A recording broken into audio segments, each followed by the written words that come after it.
What's up, guys? So, in today's video, we're going to be talking about how you can overcome any sort of mental block that you have that is getting in between you and your best performance. So, this can be things like, lack of confidence going into seat racing, the inability to push yourself as hard as you feel you could, like general distraction when it comes to any sort of like race or performance situation. This can also apply to training as well, if you feel like just this is impacting any sort of training sessions that you have.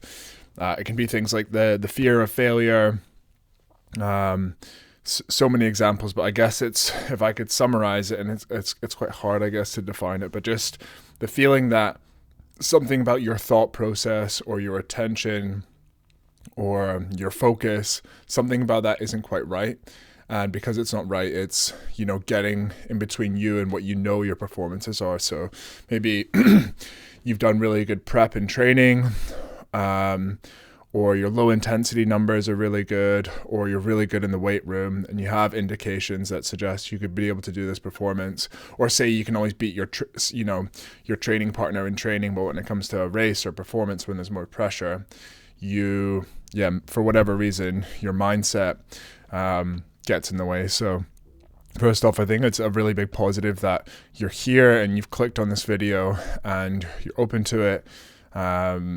We always say there's two types of rowers. There's the ones that believe their mindset could be better and they're open to working on it, and there's the ones that are lying to themselves. And even when I was on the GB team and stuff, not being one of the top ranked rowers, I thought it was interesting to see how some of the best rowers in the GB team were still talking openly about how they felt their mindset could be better. So don't think it's an admittance of like weakness or anything.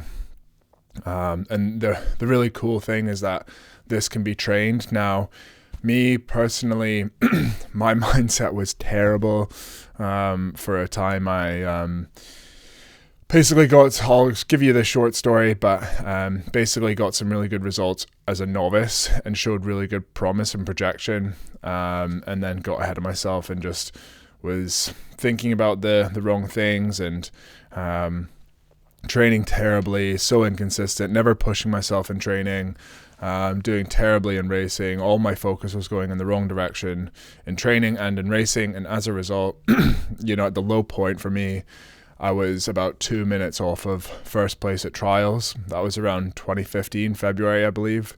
And at my high, kind of one of my best performances purely at trials was winning trials. So, and the big part about that changed was my mind. And it took me a long time to learn this stuff. And a lot of it was through trial and error. And again, I worked with some really good coaches, but I do still feel that right now, because the training and attention isn't there, that it's not presented in a way that you can actually train it.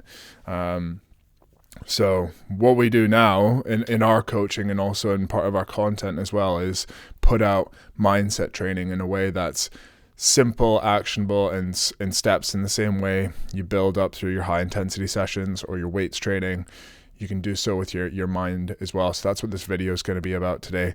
But I've already gotten 3.5 minutes in and I've not even given you one goddamn piece of advice. So I'll get into it. But yeah, anyways, so to summarize it, like basically the root of the issue is in the moment of high intensity or high pressure or whatever it is, your attention is not going towards what it should be. That's me like cutting to the chase here. So in the moment, there are things that help you perform and that get you to your fullest potential, and help you row efficiently or push yourself harder. And when you have a mental block, you're not focusing on what's going to help you get there. You're focusing on things like the fear of failure, what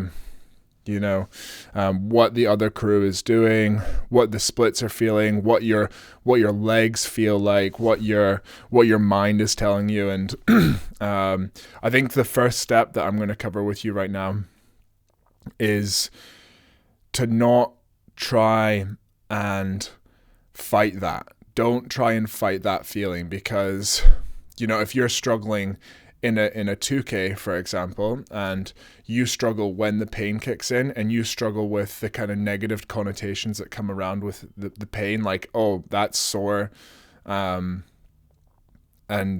that's what starts to trigger the mental block for you. The first step is to not try and fight it. You're going to have to accept that your attention you will be distracted. And I think the first problem that people have with mindset is they think that for them to improve their mindset, they need to be like total like bullshit blinders, is what my old coach would call them, but the ability to just completely ignore everything. And they think right now where they are, it's just like totally distracted, like no focus, going from that to just totally like blinders on, like never distracted by anything. The only 100% of their thoughts go towards their technique and pushing themselves. Like, that is just not a reality. And the big difference is that the Olympians and the best rowers in the world, they get distracted in the same way. You know, when a crew shoots off 100 meters, you know, in the first 100 meters, like 2 lengths or something like that ahead of them, you know, their attention will go to that. But the difference between you maybe right now and the best rowers in the world, it's their ability to respond to that and quickly bring it back into what they can focus on. So that's a big thing, is what you want to be getting better at, and your focus you want to be thinking about with mindset training is your ability to go woof and focus back onto something you control. And it's a response, and it's a reflex. And you know, good mindset isn't about your ability to ignore it. It's about your ability to respond to it quickly. Now, a quick example I think which would be quite useful for you. I was racing in a quad in 2017. We had we all had pretty good erg scores for our level, and we were racing kind of this Leander quad all summer, and we went to the Hollenbecker race in the Netherlands, and we always struggled in rough conditions. And I remember the racing was filmed as well. The Leander crew was always beating us by miles. And I remember when we shot off, I was in stroke seat, and you know, we'd go off in the first 500. It was a tailwind, like, so it was fine in the first 500. But as we went, the conditions picked up and got worse and worse. And what would happen is, you know, we'd go down to one side, clip the water, 5 strokes there, 5 strokes there. The camera's doing that annoying tracking thing. This is the hand gesture you have to do to get the thing to stop. See? Anyways, tangent. We would take 5 strokes to get back onto it, maybe 10 strokes even, and then we'd get back into our rhythm. And then sure enough, we'd clip another blade and then repeat the process. And I was in stroke, and I could see the Leander crew just start to inch ahead of us. I remember in the moment thinking, damn, they must be so good at just not hitting the water. Like, they just must never hit the water at all. And what was interesting watching the film back, there was actually one stroke where we literally both clipped the water at the same time. We went in 5-10 strokes, reset, right? Okay, now we got it. Leander crew clipped the water and instantly just were able to get back onto the next stroke. So they weren't avoiding, and again, that's maybe more of a technical thing, but they weren't avoiding the problem. They were really good at responding to the problem. That's a good quote for you. Write that one down. That was super inspirational. Yeah, so just an example of kind of how you should be approaching this. So that's a big thing. And if you get frustrated when something goes wrong, or when your focus goes to something that it shouldn't be on, then you you're setting yourself up for failure. If you think about it, like, you know, if you see a really experienced bar staff deal with like a drunk person, they're not like fighting them to get out. They're not, get out of here, go on, get out of the bar, you're so annoying, because that would just cause more problems. Like, the experienced bar staff will know that the best way to approach these problems is to deal with them in a calm way. And a big part of mindset training is about being able to be rational and calm and clear. And if you are freaking out and you're super frustrated, god damn it, my focus is going on to friggin' whatever the technique or the wind, it's so annoying, I thought I was going to be able to avoid this. You're just raising your stress levels, and you're reducing your ability to get into a flow state. So again, it's always going to happen. You have to accept that these things are always going to happen. You're always going to get distracted. If you're racing down the course and I shout out, don't think about a purple elephant, you're going to think about a purple elephant. Like, you can't.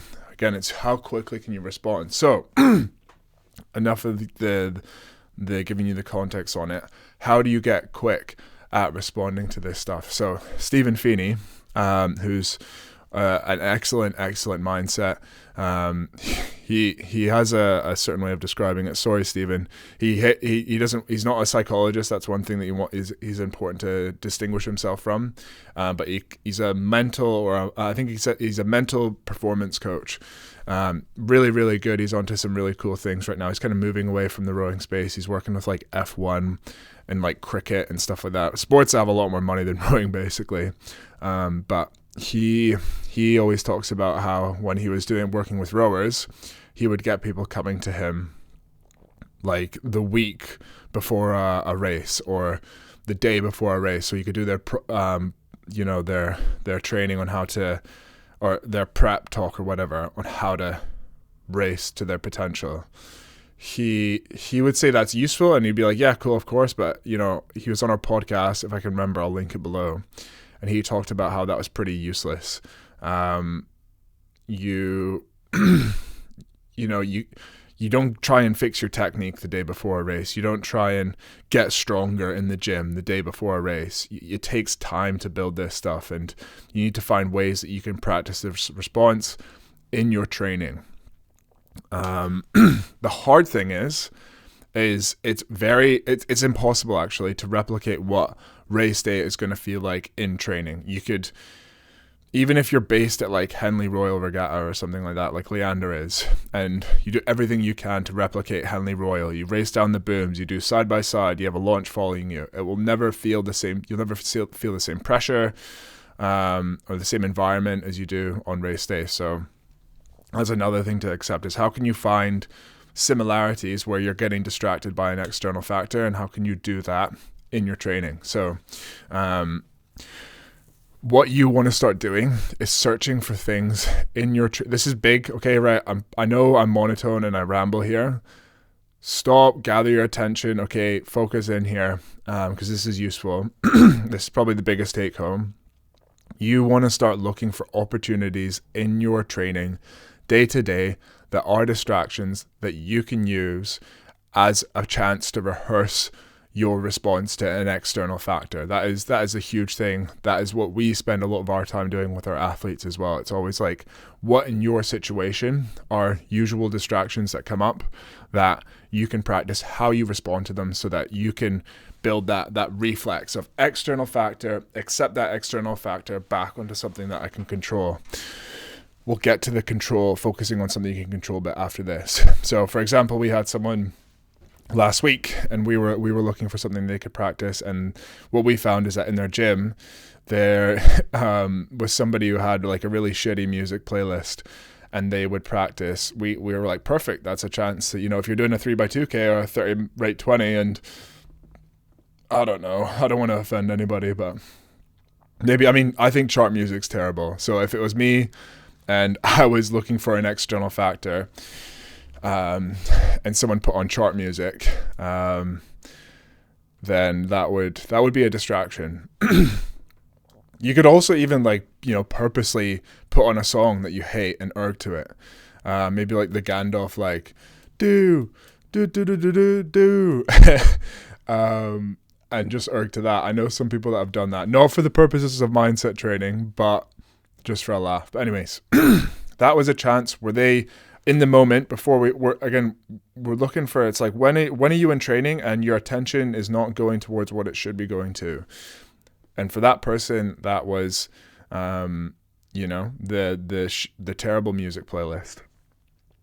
For another, probably the most common one, is wind. If you're not an indoor rower, if you're an outdoor rower, I guess you just call them a normal rower.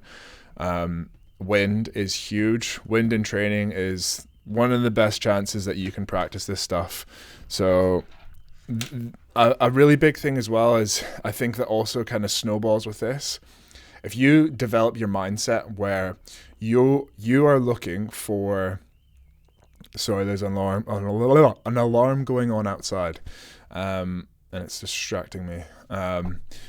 If in your training you're teaching yourself to seek out external factors as positives, and you're like, yes, this is good, I have a chance to practice how I respond to an external factor, not only are you going to get better at responding to external factors and practicing bringing your focus on to something that you can control, you're also going to learn that external factors are a positive thing because they're going to help you get faster. And a big thing that we always encourage and coach is to make sure that you are going down a race course and you have the mindset of trying to get better every stroke, and each stroke cannot be better than the one before. You're not just thinking about the outcome or thinking about the result. Like, every stroke in a 2K race or a 5K head race should be better than the one before. And that sort of like progressive, like growth mindset really helps take your focus away from the stuff that doesn't matter. So that's another kind of big benefit to it is, you start next time you go into a race, we had one of our athletes recently, actually, they saw, we worked on this and they saw that the wind conditions were picking up massively. And they were like, good, this is a huge opportunity to practice and get better at, like, what an opportunity, a high performance, high pressure environment where I can practice how I respond to the wind. And it just happened to be a race. So that's another huge way it can have a positive influence. The other thing as well, like, this is more to be honest to do with wind, is so few people view these things as a positive. Like, hopefully this video doesn't get too viral and everybody starts using it, because then more people would view it as a positive. But so few people on race day, you probably, or if it's like really rainy, or if it's in training and everybody's really tired or whatever, you're in a really heavy block and you're like, great, I'm tired. This is a chance when I can practice performing well when I have the external factor of fatigue. Or great, I'm at a race right now. I'm at the biggest race of the year and the wind conditions are just, like so difficult. What an opportunity to practice how I'm going to respond to this. So that's a big take home. This stuff's really valuable. Like, go away and action this and ingrain it into your training, and your mindset 100% will get better. This is a big thing for me, was going about approaching stuff like this. So the final thing I would say is the outcome. So, not the outcome, the thing that you shift your focus on to that you can control. So most of the time that's technical. When we're working with athletes, we work on, whatever it is in their stroke that they're working on. To put it simply, it can be like very, very simple as well. It can be effective. So, drive your legs, stay loose, sit up, draw through, like just having your focus and bringing that focus back onto something you can control, like how your technique is. There goes the alarm again. This is an opportunity for me to practice talking while there's an external factor going on. It's a positive thing. See, there we go. I'm practicing what I preach.